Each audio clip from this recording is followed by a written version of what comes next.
Yes, sir. Have you been following the news on Project Veritas? No, I have not. I know. I've been bad. I've been behind. I've been traveling so much lately. It's just Sleeping under a rock, this guy. I know. I just haven't been sleeping is the thing. That's the issue. So the story from Project Veritas, they sued the New York Times, right? Oh, snap. And they won a major victory. Really? The case is not over. Oh, boy. But so I think James mentioned that there's only been like in the past 80 years, something like 8 lawsuits that have made it past a motion to dismiss. Here's what happens. Wait, 8 lawsuits against the New York Times? Against the New York Times. Okay. There's something called anti-SLAPP, strategic lawsuits against public participation. When you sue a prominent news organization or public figure, you have it's called an actual malice standard, meaning you had to have known what you said was false or what you wrote was false. Yeah. Which is almost impossible to do. Very difficult. I think we've talked about this Right. before. You really can't prove that somebody knew what they were saying was How do you wrong. read their mind? It's really difficult to prove intent. However, in general, if you can get past a motion to dismiss, you can go through their messages and you can put them under oath, which Veritas now will be able to do. Here's the hold on. Boy, they didn't clear their inboxes at the New York Times. I They hope. can't. They've been instructed to preserve all data and communications. It would be. Did they smash their cell phones with hammers and delete all 30,000 emails? Yeah. I'm sorry. Do you want to know what the best part about this lawsuit is? Tell me. The defense the New York Times had to get James O'Keefe's lawsuit dismissed was that their factual news articles are actually unverifiable opinions. Really? Really? So they said the quiet part loud. I They had love to. it. Yeah. It was a defense. They basically said when we called Project Veritas deceptive and, said these things about them, those were just our writers' unverifiable opinions and are thus not actionable. And the judge said, seems to me that if you're stating something is a factual news piece, but your reporters interject their opinions, you should be required to tell people it was an opinion piece. But wait, Tim, if it's the opposite of fact news, what is that? What's that called? Opinion news? The opposite fake. There's another Faked word. faked, Fake. Some kind of faded, faked news. faked news news. which has been faked. What is unbelievable? Fake news. CNN. I never thought I'd live to see the day. I know. This is serious. I mean, Project Veritas may have, if they win, and I think they will based on this preliminary ruling. Wow. It sounds really good. This could set precedent that could last for 100 years. That would be beautiful. Yeah, I really Listen. I did not agree with. No, never mind. Sorry, I was about to make a comment about the New York Times. Oh, this is New York Times, or is this Yeah. CNN? Yeah. Sorry, New I'm York all Times. over the place right now. New York Times. Yeah, I didn't agree with New York Times, opinion pieces on the Holodomor either. Really weird. Going back a long time. Those opinion pieces. Yeah, those opinion pieces were pretty bad. That they got Pulitzer Prizes for their opinions. The Walter Pulitzer Duranty. Prize in opinion. Sorry. So the way the news has typically worked, and I've talked to lawyers about lawsuits, is they say, Tim, I'm sorry they smeared you. There's nothing you can do. It's an opinion. And I was like, so you mean to tell me if someone writes an article and says like Ian is, far right or whatever, they can publish that in a news article and just say Ian Coughlin, a far right commenter, even though there's no factual basis to that. And they're like, it's their opinion. Yeah. And I was like, hold on. If a news organization is claiming they're reporting facts, doesn't matter. That phrase is an opinion. And I'm like, how is this the way things work? Yeah. Veritas sues, and the judge said, if it's a fact-based news story, stands to reason, you have to tell people if it's actually an opinion piece when you put opinions in it. Yeah, I would say that so. changes the whole game. Yeah. So like if they were to say something which is objectively verifiable, so if they were to say like Seamus Coughlin has an IQ below 85 and I sued, well, they would win because that's actually true. But Right. if they make, so I'm curious, if they make objective comments about a person beyond far right or far left, right? Because these terms can be used any way you want to use them. Where is the line drawn with opinion? So for example, if you were to say something like that, like this person is stupid, or this like something where there's a set standard though, where you like made a comment about someone's IQ, but in a disparaging way, but that's something that could actually be verified. Would that be opinion, or have you like sort of trespassed into the area of fact? It's actually really crazy what constitutes opinion and what constitutes fact. So saying like Seamus Coughlin did a backflip, off Tim's deck to the ground. Yeah. I said you did something that's a fact. Yeah, it is. If I said something like Seamus Coughlin cheated at a game of chess, that's an opinion. But hold on a second. There are objective standards for whether a person cheats at chess. No. And first of all, I don't know how to play, right? But so you know that I cheated. And so, so I shouldn't say necessarily it's an opinion. It's arguable. So I went through this with a lawyer over a really old piece, and it's basically like, well, what does cheated mean? Define cheated. Like Broke the rules. Or changed the rules to benefit himself, or in some way took an action unbecoming of the traditional. It's like white supremacist. Define white supremacist? I would say Trump supporter. The point. So if you call someone a white supremacist, it's actually it's a non-actionable opinion. Really? Yeah. Yep. So I knew that was true with labels like extremist. I was unaware that calling someone a white supremacist is like just a matter. I knew it was oftentimes just used as an opinion, and no one was really using an objective definition. But my understanding was that that's an actual label. Here's the issue. Or like far right, dude. I'm so old. I remember when you had to be conservative in order to be considered far right. Crazy. Right. So there was an article that came out a while ago, and I was talking to a lawyer about it. They called someone a white supremacist, and they said, define white supremacist. And I said, well, I believe the academic definition is an individual who believes the white race is superior. And he said, whoa. That's not the academic definition. What? The academic definition is about whiteness and privilege. What? Yeah. That's journalism. I mean, that's college, universities. They say white supremacy is the structure of dominant racial hierarchies in a society, which could include Asians or whatever. And so they changed the definition. So if you go into court and say, Your Honor, he called me this and it's verifiably false, the individual will say, no, look, here's how we define it. Here's how everyone believes it. And because the media accepts the alternate definition, opinion. Interesting. Unverifiable and opinion. And then, of course, they're not required to define their terms. Mm-hmm. What if I was like Seamus Coughlin, whose cartoons bore millions of people a month? Would that be an opinion? Well, but that's a fact. Yes. That is literally, everybody just watches and they just have their eyes half closed. Opinion because that was anodyne enough for a like, and then they'll hit the like button. But if I'm like Seamus Coughlin, who's white, who's racial supremacy, who's white skin, then that's a fact, or that's also no, it's an opinion. No, if you call me white this supremacist, is it's just an opinion. Over my a statement of fact would be Ian Crossland threw a baseball at a baseball game. Oh, and it was either true or false. Right. But the other ones are, this is Ian how Crossland I has a perceived it. weak sissy arm, is an opinion. Ian Crossland, who has a weak sissy arm, threw a pathetic pitch at a baseball game. These all Opinion. sound like All facts opinions. to me. All of these sound Unless like you facts. didn't actually not throw wrong. the baseball. Yeah, Your opinion is your opinion's on the money. Starting a little war here. It's I need to crazy do more that. push-ups. So I want to avoid getting into dangerous territory with YouTube because I want to make sure this is a conversation people can hear. But saying someone did something isn't always a statement of fact, which is weird. Really? Like saying Ian Crossland cheated at a game of Magic the Gathering could be opinion. Could be. That's dangerous. Could be. Wow. So if you were like, you got caught and everyone saw you sliding cards in your deck or something, or I could be like, I saw him shuffle that one way, and I say, in my expert opinion, that was a cheating move. Or, for instance, there's a move in Magic. This is a good example. This is a deck game where you shuffle cards, right? For those that aren't familiar. There was something going on where people would... So you can shuffle your opponent's deck to prevent them from cheating. You could say you can cut their deck. So pros would hand their deck to the other player would shuffle it and hand it back. There was one thing people would do where they would shuffle it, but then keep the last card and throw it on top of the deck.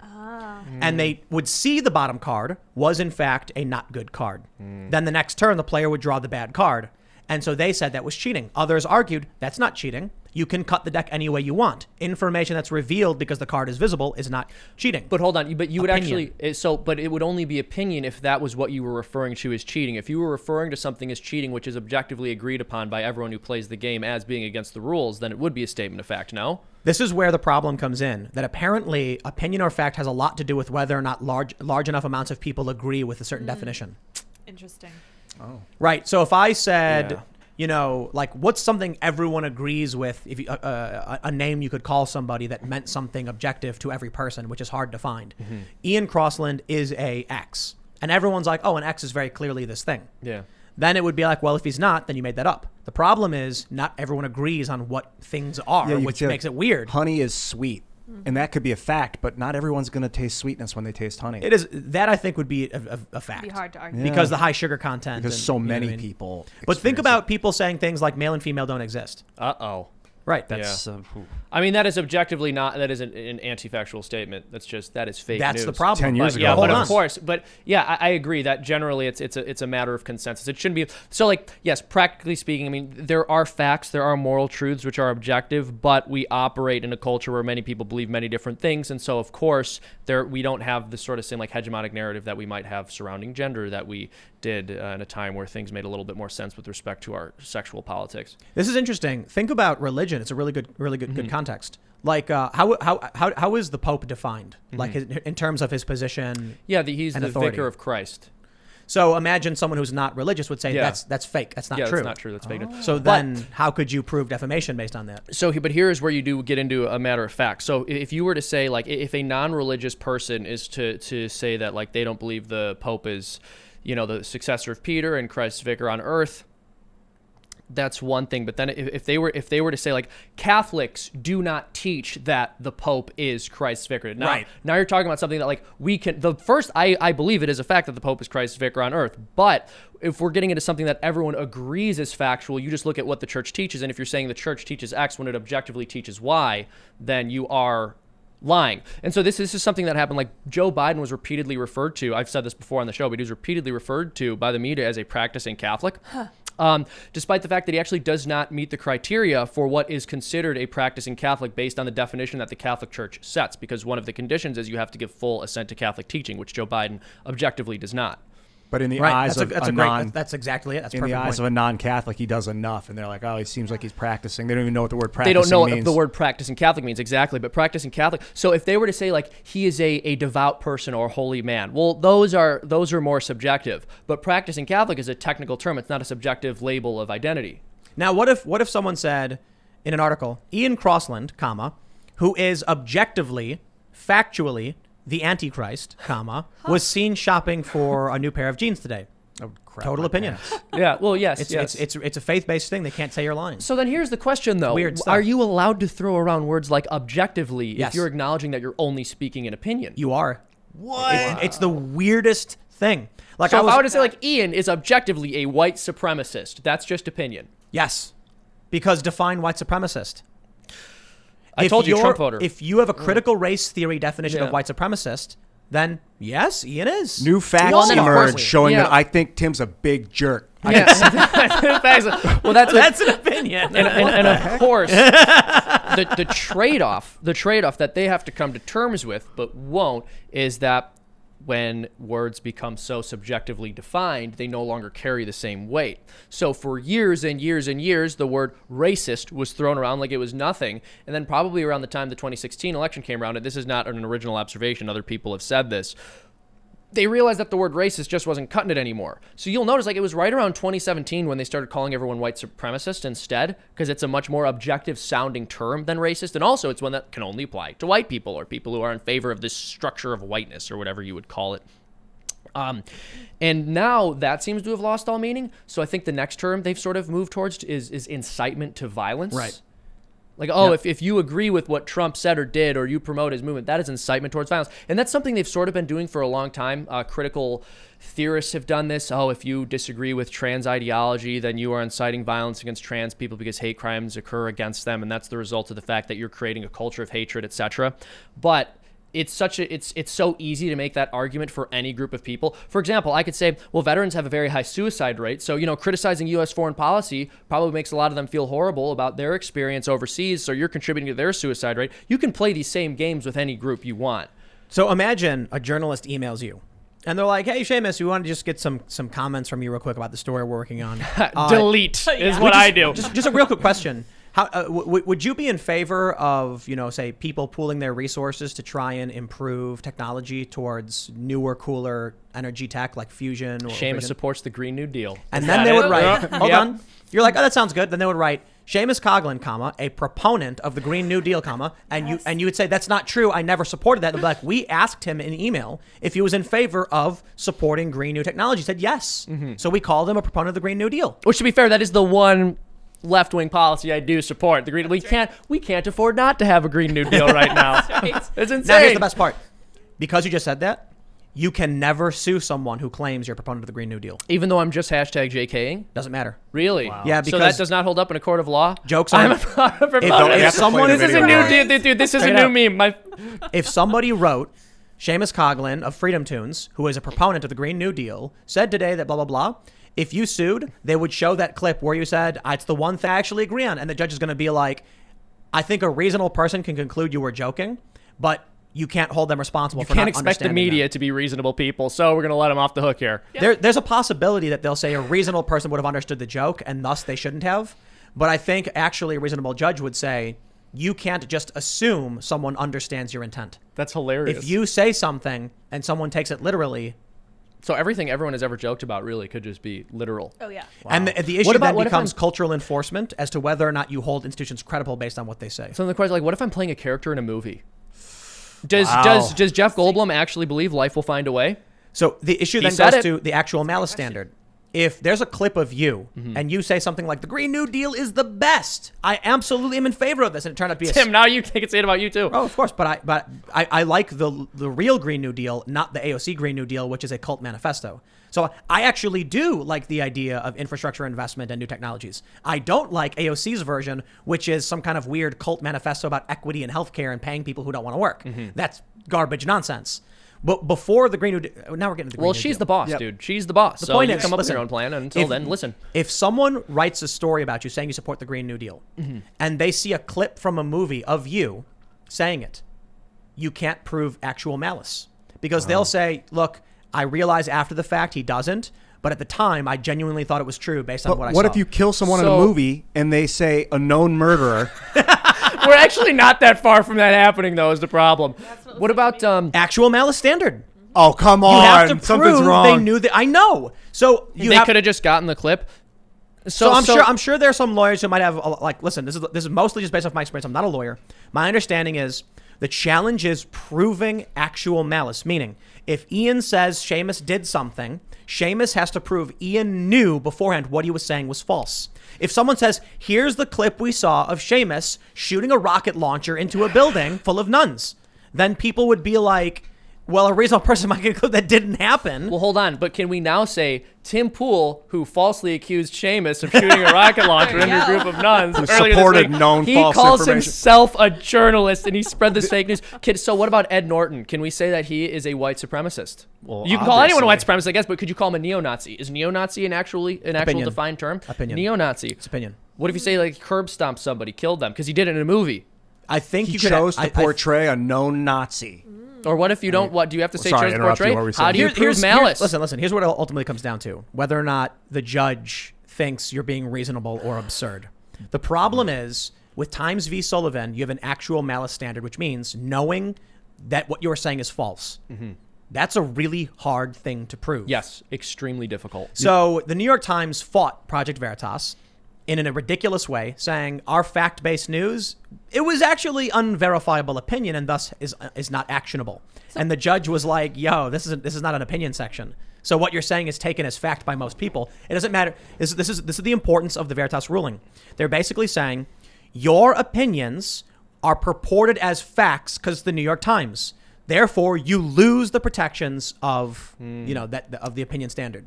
Wow. Oh, okay. But the NYT, of course, is saying, actually, we are, as a matter of fact, opinion journalists, no? That was their defense. Okay. And then the judge responded. The New York Times responded that their fact-based news article about Veritas was actually unverifiable opinion. Ooh. And the judge then said, okay, while typically opinions, you can't sue for someone's opinion, you put them in a fact-based news article. If I say, so this is where it gets interesting, this article is 100% fact. Ian Crossland is a lying thief. Yeah. Then they can be like, that's actually your opinion. If I said this is my opinion, Ian Crossland is a lying thief, then they can't sue me. And if you do a fact-based article with 99% facts and then one opinion, the entire article becomes an opinion piece. If this and it must be labeled as such. Okay. So this is why Veritas is so important. Because in the past, when I've talked about libel suits, every lawyer says, it's an opinion, you can't sue. And I'm like, they straight up accuse me of doing a thing. No, it's an opinion. They said I murdered orphans. But you can't define some of these terms like causing hurt or violence or incitement. All of these things are interpretable. So you can't win. With this new ruling, changes the game. Veritas opened the door. You know, So here's a question. What if you mentioned that the article can be 99% fact-based, and if it's one, like Snopes would sign off on all of it. But if there's one part which is opinion, now the whole thing is an opinion piece. But has to be labeled opinion. But what if the opinion is real? Like, what if you're listing facts and then at the end you're like, yes, this did happen. There was this scandal with the Biden administration, blah, blah, blah. And then at the end you're like, I enjoy grapes. They taste good. And it's an obvious opinion. Or like if at some point in the article something comes up which is your opinion but isn't quite related, maybe you're setting up the story, but everything else is fact-based. Now the whole thing is an opinion piece and I can say whatever I want. Fascinating. Well, hold on. You can't say things you know to be false. Are my cartoons opinion? Or did those happen? I don't know. dude, you make a good point because I'm pretty tired right now. just like movies. Was Joe Biden, what was your latest one? Joe Biden's stutter. Please check that out if you're watching. So I don't know if you guys know this, but Joe Biden, it's not that his brain isn't functioning well and he's not fit to be the leader of the free world. He actually has a stutter because that's how stuttering works. Okay. Yeah. So I did a video on Joe Biden's speech therapy class. I think you guys are really going to enjoy it. He gets the stutter worked out. It's just gut busting laugh fest. Yeah. Yes. Laugh fest from start to end. I did a video of him in math class as well. Thanks for checking out this clip from the Timcast IRL podcast.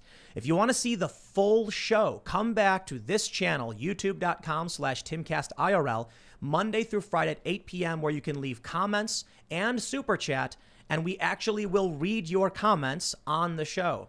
Don't forget to like, share, subscribe, and if you want exclusive members-only content, segments you can't get anywhere else, go to timcast.com, become a member, and we even have full bonus episodes. Thanks for hanging out, and we'll see you all next time.